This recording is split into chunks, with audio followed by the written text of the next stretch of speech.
Tafsir Al-Azhar Quran Surat An-Nisa ayat 23 bagian ketiga. Karena hubungan pernikahan. Ibu-ibu istri-istrimu yaitu yang kita sebut mertua perempuan. Akan tetapi ibu tiri, istri atau saudara perempuan mertua tidaklah menjadi mahram pula. Sehingga kalau ayah istri kita meninggal, lalu kita menikah dengan adik ibu mertua, tidaklah mengapa. Atau meninggal mertua kita yang laki-laki, lalu kita nikahi ibu tiri istri kita, dan kita permadukan dengan istri kita, tidaklah mengapa.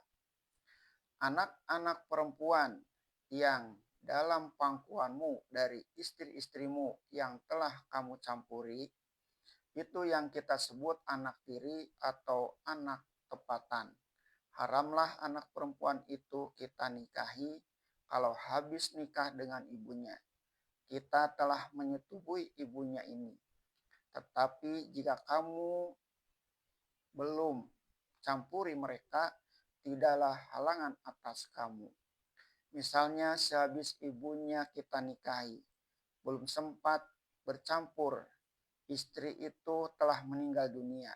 Tidaklah mengapa kita nikahi anaknya karena tidak jadi dengan ibunya. Akan tetapi kalau sudah pernah kita campuri, lalu kita bercerai atau sehabis bercerai janda kita itu mati, tidaklah boleh anak itu dinikahi sebab dia telah jadi mahram kita tersebab pernah kita menyetubui ibunya. Dan istri-istri anak kandungmu laki-laki, lantaran anak laki-laki datang dari sulbi kamu, niscaya anak dari anakmu yaitu cucu dan anak dari cucu, cucu pula dari cucu sampai ke bawah adalah turunan langsung darahmu. Sebab itu segala istri mereka mahramlah bagi kamu, haram kamu nikahi. Dan jangan kamu mengumpulkan dua saudara perempuan. Artinya jangan kamu permadukan dua perempuan yang bersaudara, baik saudara seibu sebapa ataupun bersaudara sebapak saja, atau seibu saja. Sudahlah dapat kita maklumi mengapa yang demikian itu terlarang. Ialah karena dua perempuan yang bermadu jaranglah terlepas dari persakitan hati. Dilaranglah membuat persakitan hati dua perempuan yang bersaudara karena memperebutkan kasih sayang suami. Dalam hal ini dan berdasar kepada ayat ini, sama pula lah pendapat sekalian ulama bahwa haram mengumpulkan seorang perempuan dengan saudara perempuan ibunya. Lain halnya jika istri telah bercerai atau meninggal dunia, jika diganti dengan adik atau kakaknya, kecuali kejadian pada masa yang telah lampau.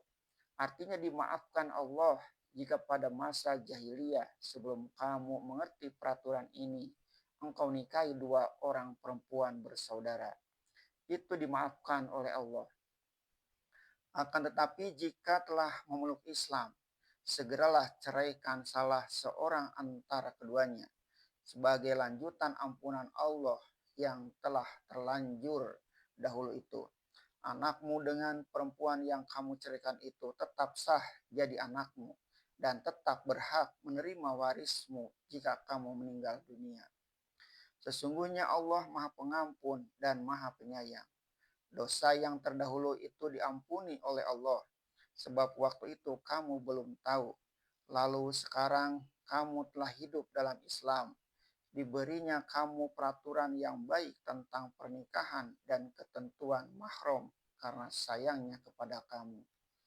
Berkenaan dengan anak angkat dan sepesusuan tadi, terutama tentang kejadian pada Salim Maula Abu Huzaifah yang diizinkan Rasulullah mencicip atau meminum air susu Ummi Huzaifah. Teringatlah penafsiran ini kepada salah seorang muridnya yang mendapat didikan barat. Dia telah menikah lebih dari 25 tahun, tetapi belum pernah dikaruniai anak oleh Allah. Dia telah mengambil anak angkat menurut kebiasaan barat. Lalu saya beri keterangan kepada mereka suami istri bahwa anak itu bisa saja dijadikan anak angkat karena air susu walaupun telah besar. Anak perempuan karena disusui menjadi mahram ayah angkatnya, dan anak laki-laki menjadi mahram ibu angkatnya. Akan tetapi pertalian karena air susu itu tidaklah mengubah pembagian harta karena faraid. Anak yang mendapat ibu angkat karena meminum air susu ibu itu, jika ibu mati, tidaklah mendapat bagian dari harta si ibu atau harta si ayah pesusuan itu, kecuali dengan jalan wasiat. Dan wasiat tidak boleh lebih dari sepertiga jumlah harta. Selesai tafsir juz 4 dengan kurnia dan hidayah Allah pada hari Rabu 25 Muharram 1385, 26 Mei 1965, sedang dalam tahanan di Rumah Sakit Persahabatan Rawamangun, Jakarta.